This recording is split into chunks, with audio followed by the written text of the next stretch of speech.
Mga sign na papulang mo siya at trip lang ang isang babae.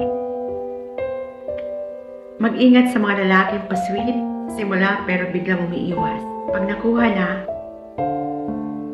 at pag nakuha ng loob mo, sa bandang huli, ikaw lang masasaktan.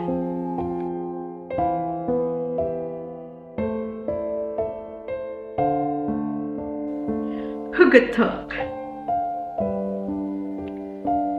Sign na mapulang siya at trip lang ang babae.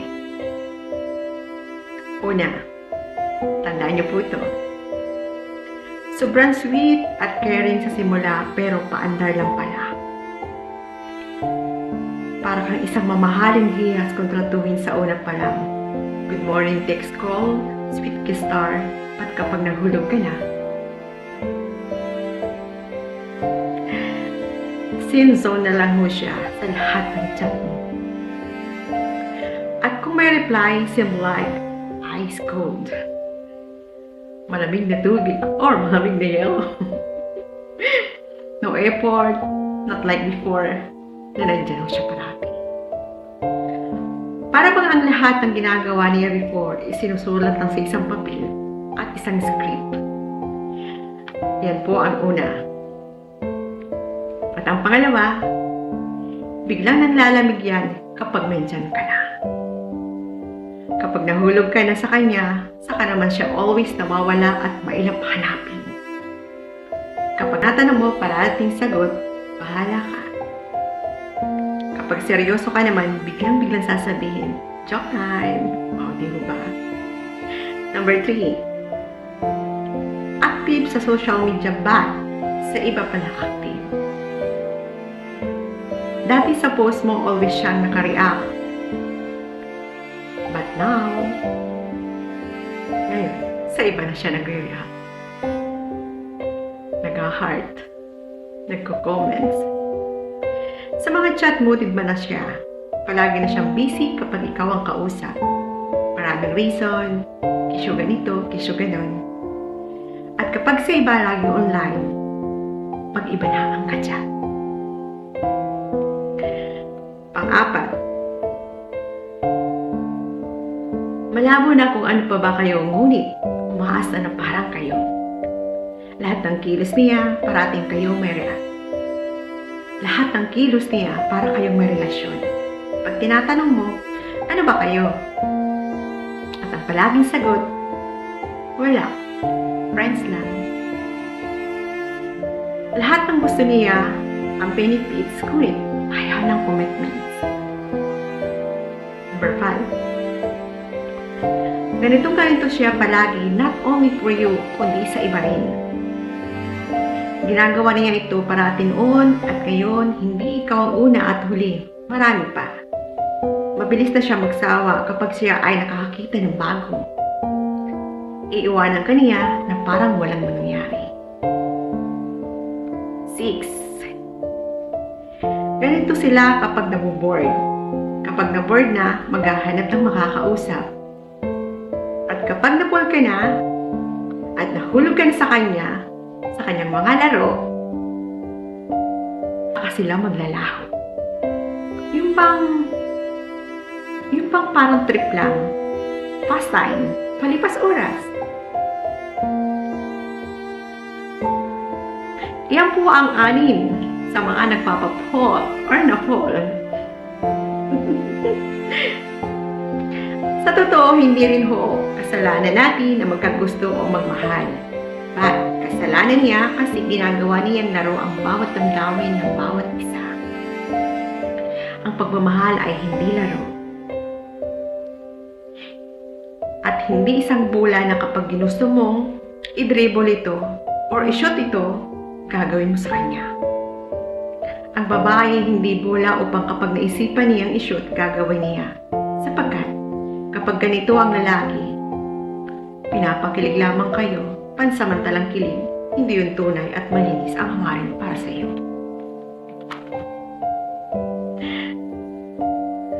Alam niyo po guys, maraming nangyayari ngayon sa mga kabataan na ganyan. Ang iniisip lang nila, puros laro lang. Pastime lang ho yan. Pampalipas oras. Ginagawa nila ang lahat para mapul yung babae. Para pag naakit na, nahulog na, anytime, magagawa na nila ang gusto sa babae. Mostly ngayon po mga kabataan, malaki na po ang kahinaan or lalo na po yung mga teenager at age of 15 above. Diyan ho sila napupol. Kasi marami na po mga boys kayo na alam nyo na po. Magaling sa laro ng bola. I-shoot ang damdamin ng isang babae. After na ma-shoot na, at nakuha ng gusto, nahulog na sa kanyang bitag, ayun, wala na, bigla kang iiwan. Or meron naman po nangyayari, ginagawa ng lalaki yun sapagkat may pustahan sila ng mga barkada. Marami pong nangyayaring ganyan dati. Not only dati, most especially po ngayon, sa mga kabataan po ngayon. Kaya po mag-iingat po kayo sa mga ganitong lalaki dahil sabi nga po, walang pangit, walang gwapo. Kahit na po yung medyo hindi kagwapuhan, magaling na rin po sila mambola. Magaling na rin sila mag-trip na mga babae. Kaya po kadalasan nangyayari po sa atin ngayon sa mga kabataan, kaya marami din pong napupol at yun, minsan napupunta sa isang bagay na maling desisyon. May nabubuntis. At kapag nabuntis na at hindi pinanagutan, iyon, anong pong gagawin ng babae? Ay mapapalagyan. Kasi nadidisgrasya na ho sila eh. Iyon po ang kahinaan ng mga kabataan po ngayon, sa totoo lang. At yung pong mga lalaki, magaling mambola, please stop. Huwag niyo pong gawin laruan ang damdamin ng mga kabataan ngayon. Matuto po kayong ilagay ang tama at sa mali. At kung hindi niyo na po talaga gusto ang babae, stop. Huwag niyo nang laruan ang damdamin nila kasi tao rin naman sila, nasasaktan din sila. Tama po ba? Masakit din po sa isang babae o kahit po isang lalaki na mapul ka sa isang tao, nagkagusto ka, ginawa niya ang lahat. But deep inside, yung palalaro lang, trip lang, pustahan lang. Marami po sa mga kabataan nangyayaring ganyan. Kaya po, minsan po, kaya mag-ingat po tayo sa mga ganitong lalaki. Nandiyan lang po yan sa tabi-tabi. Marami po yan dyan. Pag napul lang ko kayo, bye-bye. Hanap po ulit ako ng bago. Yun naman pong ipapalit ko sa iyo. O, di ba? Kayong maiiwan, kayo ang sugatan, kayo ang kawawa.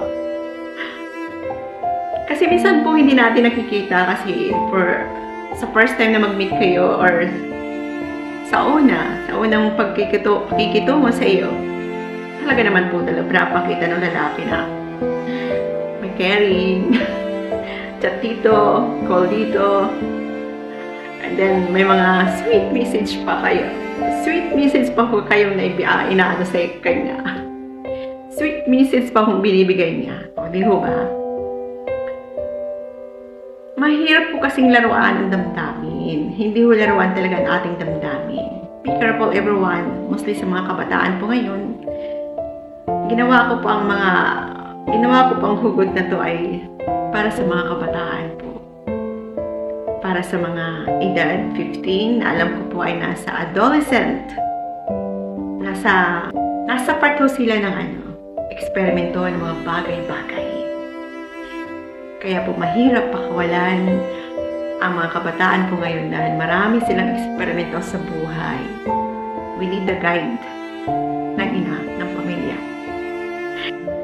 Kaya po mga kabataan ngayon, kailangan po natin i-guide kung ano pong tama at mali sa mga kabataan po ngayon kasi sila ayun, sinasabi nilang marupok. Kaya po marami nabubuntis, nag-aasawa ng maaga, nagkakahiwalay sa huli. Sapagkat hindi totoo ang mga nararamdaman nila. Nandun sila sa kapusukan eh. Marami pong nangyayari sa buhay niyan. At alam ko, may na-experience po ako sa mga kabataan sa amin dati sa Pinas. After a year, naghiwalay na sila. Hindi sila pwedeng kasal kasi mga bata pa ho. Kailangan pang igabay ng magulang. Mahirap pong anuhin sa mga kabataan ngayon kasi masyado po silang marupok eh. Hindi man pwedeng sa mga matatanda na lang yung maging marupok. Hindi guys, seryoso po. Sa mga kagaya ko pong mother na, like nasa malayo, sa mga OFW,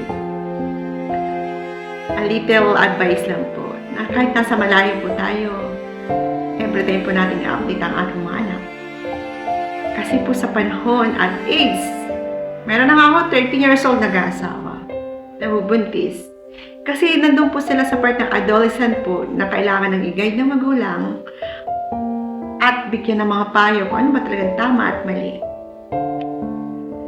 Basta lagi niyo pong tatandaan, always update sa mga bata. Para po ang mga anak natin hindi matukso sa mga bagay na hindi pa dapat oras, na hindi pa tamang panahon. Kasi sa mga kabataan po talaga mabilis mapol. Kala po nila love na yun. But hindi po pala.